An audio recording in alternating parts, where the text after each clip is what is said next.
The red pen had left a groove in her finger. Nora noticed it the way she noticed most things about herself these days. Too late and without much feeling. She was sitting at her desk at 7:43 in the morning, the office empty except for the hum of the HVAC she had been meaning to report for 3 months, and she was marking up a set of structural drawings that were not hers. They had never been hers. The drawings belonged, officially, to a project called the Westfield Community Center, a mid-sized renovation in Beaverton, the kind of work her firm did 12 times a year. The lead engineer listed on the cover sheet was a man named Dale Hutchins. Dale Hutchins had been with the firm for 19 years. Dale Hutchins had, to her direct knowledge, not visited a job site in 4 of them. She drew a small circle around a beam call-out that was wrong. She wrote a note beside it in her precise, slightly compressed handwriting, the handwriting of a person who had learned early that her thoughts were welcome in the margins and not on the cover sheet. Outside, Portland was doing what Portland did in October, raining in a way that seemed less like weather and more like the city's general opinion of the month. The windows of the 4th floor faced an air shaft. There was nothing to look at. She had stopped looking. She capped the red pen.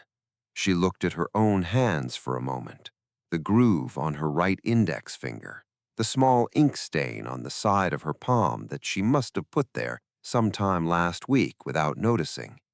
These were the hands of a structural engineer with 11 years of experience, a graduate thesis that had been cited 14 times, and a gift for load distribution that her thesis advisor had once called, she still remembered the exact words, genuinely rare. She opened her laptop. She opened Dale's drawings again. She began to correct them. The thing about structural engineering, the thing Nora had understood since she was 22 years old and had first held a set of blueprints that were actually real, that would become an actual building where actual people would stand and not fall, was that it was a form of trust. When she designed a connection, when she calculated a load path and specified a beam size and signed her name to a set of drawings, she was making a promise to every person who would ever walk through that building. She was saying, I did this carefully. I thought about you. Even though I don't know you, you are safe here. She took that promise seriously in a way that had stopped feeling like a professional standard and started feeling like something closer to a moral obligation. It was the only part of her work that no one had been able to take from her, because it existed entirely in her own head, in the quiet space between her and the math. Everything else had proven movable. 18 months ago, she had spent 4 months designing a structural retrofit for a historic building in Northwest Portland, a 1920s warehouse the city wanted to convert into a community arts center. It was the most interesting work she had done since joining the firm. She had found a way to preserve the original timber framing while meeting current seismic standards, a solution that required 3 different load transfer mechanisms working in sequence. Her senior partner, Martin Schell, had watched her present it in the internal review meeting and said, "Good work, Nora, really good." 6 weeks later, Martin Schell presented the project at a regional conference under his own name. She had not confronted him. She had not reported it. She had done the thing that women in her position had been doing for the entirety of professional history. She had recalculated. She had weighed the cost of speaking against the cost of silence, and she had decided at 37 years old that silence was the safer structure, the one less likely to collapse on her. What she had not been able to stop herself from doing 3 months after the conference was submitting her own proposal to the City of Portland's Civic Renovation Program, a pedestrian bridge and transit shelter renovation along the east waterfront. Her proposal, her name on the cover sheet. She had submitted it without expecting anything. She had not told anyone at the firm. She had barely let herself think about it. The conference was in Tacoma, a 2-day professional development event she attended every other year because it fulfilled her continuing education requirement, and because the hotel had a breakfast buffet she genuinely looked forward to. She had registered for a morning session on seismic code updates, which was in room 14B. She found herself, through a combination of a misread lanyard map and a set of doors that all looked identical, in room 14D instead. The session was already in progress. 10 or 12 people sat in a loose circle of chairs, no projector, no slides, no podium. A man in his early 50s was standing at the front, though standing was generous. He was leaning against the wall with his arms crossed, talking the way people talk when they are thinking out loud and inviting someone to argue with them. He was saying, the problem with legacy structures isn't technical. We know how to reinforce them. The problem is that we treat them like patients instead of like buildings that have been doing their job for 80 years and know something we don't. She should have left. She was in the wrong room. She sat down. His name, written on a small tent card on a nearby chair, read James. No last name, no title, no firm affiliation, just James. She thought, who shows up to a professional conference without a last name? She found out the answer over the next 90 minutes. She had not meant to speak. She had intended to sit quietly in the wrong room and then slip out at the first polite pause and find room 14B and learn something useful about seismic code updates. But he said something that was wrong. Not wrong the way people are wrong when they don't know better. Wrong the way people are wrong when they know a great deal about one thing and slightly less about the specific other thing she had spent 4 months thinking about from every possible angle. He said that historic timber-framed structures resisted lateral loads primarily through diaphragm action in the floor plates. And that was mostly true, but it was not the whole truth, and the part he was leaving out was, in her professional opinion, the part that mattered. She said, that's accurate for regular bay spacing. It breaks down when the bays are irregular, which most pre-1940 commercial buildings are. You lose diaphragm continuity, and the load has to go somewhere else. He looked at her for a moment, not with irritation, with interest. Where does it go? He said. That depends on the building, she said. Which is the point. He smiled. It was not a charming smile, exactly. It was the smile of a person who had been waiting for someone to say that exact thing. Okay, he said. Tell me where it goes. She told him. He pushed back. She pushed back harder. The other people in the room began to watch them the way people watch a tennis match when both players are unexpectedly good. By the end, they had been talking for nearly 2 hours. The seismic code session was long over. She had not noticed. He handed her his card on the way out. She looked at it on the elevator. A phone number. A first name. Nothing else. She stood there looking at it while the elevator doors opened and closed. Who is this person? She did not call the number for 9 days. This was not because she didn't think about it. She thought about it the way she thought about structural problems, turning it over, looking at it from different angles, trying to understand the load path before committing to a solution. The professional conversation had been real. That was not something she experienced often, a conversation where her ideas were the ideas, not the supporting evidence for someone else's conclusion, where the other person listened not to wait for a pause, but because they were actually thinking about what she'd said. But she had learned in the past 18 months to be careful about what she reached for. She put the card in the small dish on her kitchen counter where she kept things she hadn't decided about yet. It sat next to a takeout menu she'd been meaning to throw away and a spare key that no longer fit any lock she owned. On the 9th day, she called. He answered on the second ring. He said her name, Nora, with the particular ease of someone who needed not to check which Nora this was. "I've been thinking about the diaphragm problem," he said without preamble. "Me too," she said. They talked for 40 minutes. At one point, she pulled out a notepad and started sketching while she talked. A quick hand-drawn diagram of load distribution in an irregular bay system, the kind of thing she did automatically when she was thinking through a problem. She described it to him as she drew it. "I want to see that," he said. "It's on a takeout menu envelope," she said. "Even better," he said. She smiled. Then she noticed she was smiling and stopped, the way she had recently learned to stop doing things that felt a little too easy. They talked 3 more times over the following 2 weeks. The conversations were professional, mostly.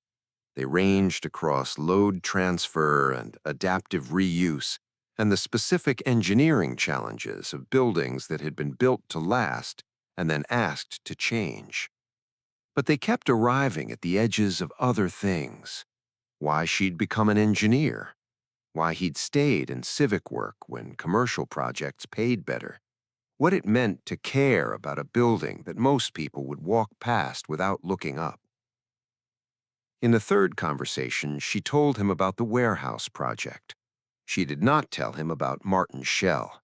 She just said, "I did my best work on a project once, and it didn't turn out the way I expected." He said, "Did the building turn out the way you expected?" She hadn't thought about it that way. "Yes," she said after a moment. "Actually, yes, the building was right." "Then the work exists," he said, "even if the record is wrong." She held the phone for a second without saying anything. "That's either very wise or very convenient," she said. "Probably both," he said. The email arrived on a Tuesday. It was from the City of Portland's Office of Civic Development. The subject line read, RE/Waterfront Renovation Proposal Status Update. She opened it at her desk, with Dale's latest set of drawings open in another window, her red pen uncapped and waiting. The email said that the selection committee had reviewed all submitted proposals for the East Waterfront Bridge and Transit Shelter renovation project. It said that the review process was ongoing. It said that the lead evaluator had, in his assessment, identified a small number of proposals for further consideration. It said her proposal was among them. She read it twice. Then she read it a third time, looking for the part where it said there had been a mistake. There was no such part. She sat very still for a moment. Outside the windows, the air shaft was doing nothing interesting. The HVAC hummed. Dale Hutchins' drawings waited. She thought, "My name is on that proposal." She thought, "My name is on that proposal, and someone actually read it." She capped the red pen and put it in her desk drawer. She did not take it back out for the rest of the day. 3 weeks later, a second email. This one was different in tone, formal, official. The City of Portland's Office of Civic Development was pleased to inform her that her proposal for the East Waterfront Bridge and Transit Shelter renovation had been selected as the primary submission for the project. The project would proceed to contract development pending a direct consultation meeting. The email noted that the lead evaluator of the selection process had specifically requested the meeting. Specifically requested. She read those 2 words 5 times. An evaluator who specifically requested to meet the engineer. That was not standard. That was someone who had read her proposal closely enough to have questions she couldn't answer in writing. That was someone paying attention. She looked up the Civic Renovation Program's website. The lead evaluator's name was listed there, under Program Oversight, in a section she hadn't thought to read before. James Mercer, FAIA, Founding Principal, Mercer Civic Architecture, past recipient of the AIA's National Honor Award for Civic Design.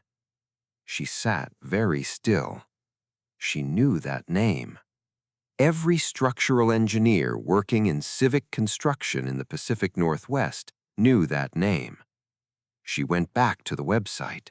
She found a photo. She had been talking to him for 3 weeks. She almost didn't go. She sat in her car in the parking structure across the street from Mercer Civic Architecture's offices for 11 minutes. She knew because she watched the clock, telling herself a set of competing stories. The first story, he had kept his identity from her because, as he'd said on their third call, he would tell her more about his firm in person. He had been waiting for this moment. He had wanted to tell her himself. He had extended her a professional courtesy, and she was about to walk in there and embarrass herself by treating it like a betrayal. The second story, he was James Mercer, whose name opened every door in Pacific Northwest architecture. He had been the lead evaluator of a civic program for which she had submitted a proposal. He had read her work and found it strong enough to request a meeting. And then he had also happened to spend 3 weeks discussing structural engineering with her on the phone as if they were colleagues.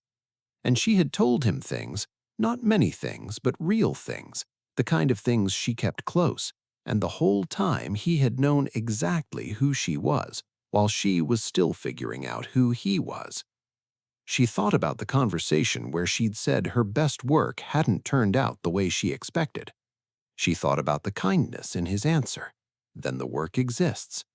She thought about whether she would have received that kindness if he'd introduced himself correctly at the start.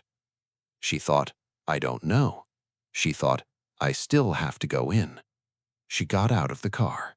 The receptionist had her name.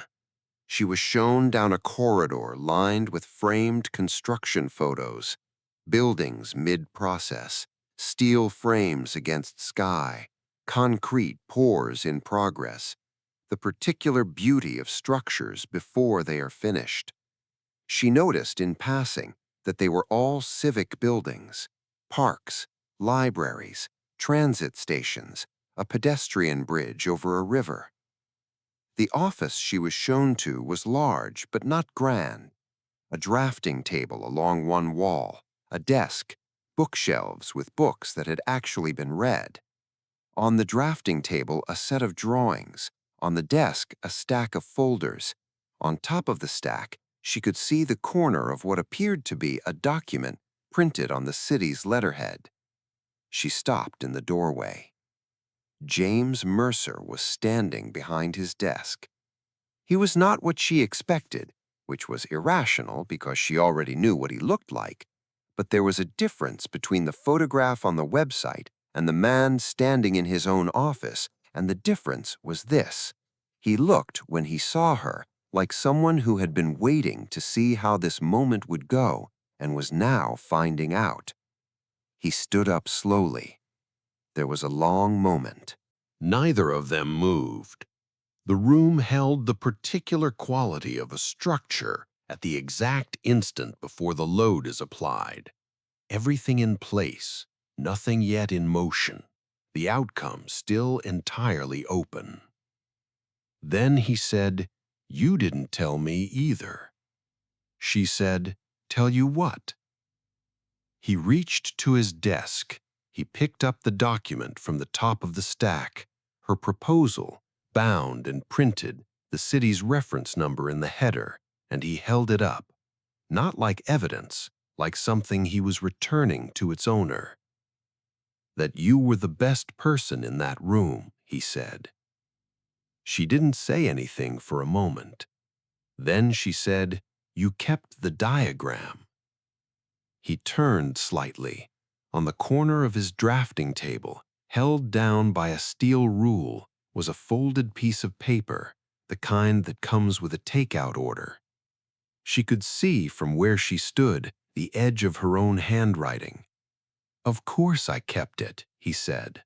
"It was right." They talked about the project for an hour and 40 minutes. It was the best professional conversation she had ever had. Not because he deferred to her. He didn't, and she didn't want him to. He pushed back on two of her design assumptions. She defended one and conceded the other because he was right, and she told him he was right in the same flat tone she used when she was actually sure of something. He laughed. She found herself thinking that she had not heard her own laugh in a while. At the end of the meeting, as she was gathering her materials, he said, "I want you to know the proposal was evaluated before I knew it was yours. I want that to be on record." "I know," she said. "I trust the math." He smiled at that. "You should," he said. "The math is very good." She walked out of Mercer Civic Architecture into the gray Portland afternoon, and she stood on the sidewalk for a moment because she needed to stand still for a second and let the shape of the day settle around her. Her name was on the project. Her name was the reason for the meeting. She had been the best person in that room, and someone had noticed, not because of who she worked for, not because of who she knew, not because the right name was on the cover sheet, because the work was hers and the work was right. She started walking toward the parking structure. She was already thinking about the bridge. The project took 11 months. This is the part of the story that does not compress well because it was not made of dramatic moments. It was made of site visits in the rain and structural coordination meetings and the specific, unromantic pleasure of solving a problem correctly and watching the solution hold. She and James worked together with the professional care of two people who understood, without discussing it, that the work had to come first. They disagreed regularly and productively. She revised two of his architectural assumptions. He revised one of hers and was gracious about it in a way she was learning to recognize as specific to him. Not the performance of graciousness, but the actual thing. The romantic dimension grew the way structures grow, slowly, under load, shaped by the forces acting on it until it was the thing it was always going to be. A cup of coffee that ran long because neither of them was ready to end the conversation.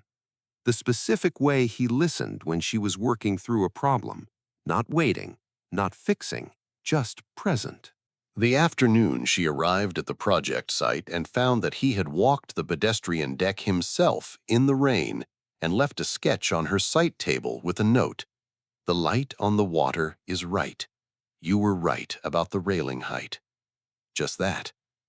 She folded the note and put it in her jacket pocket and kept it there for a week before she acknowledged to herself what that meant. On the evening before the project's public opening, they stood on the finished deck together as the sun went down over the Willamette, and she put her hands on the railing. Her calculation, her specification, and felt it hold. "It's good," she said. "It's very good," he said. He was not looking at the bridge. She let herself be looked at. The next morning, the mayor of Portland said several official things into a microphone, and a city councilman said several more, and there was a ribbon, and there were photographs. And then James Mercer stepped up to the microphone and said, in the particular voice he used when he was saying something he had thought carefully about, "Every project like this one stands because of the people whose names belong on it. The engineer who designed this structure, whose load analysis I have personally reviewed and cannot improve upon, is Nora Vasquez." He said her name the way he had first said it, simply, as if it were the right answer to a question someone had finally thought to ask. She was standing near the back of the assembled crowd. She felt the people around her shift slightly, making space, turning to look at her.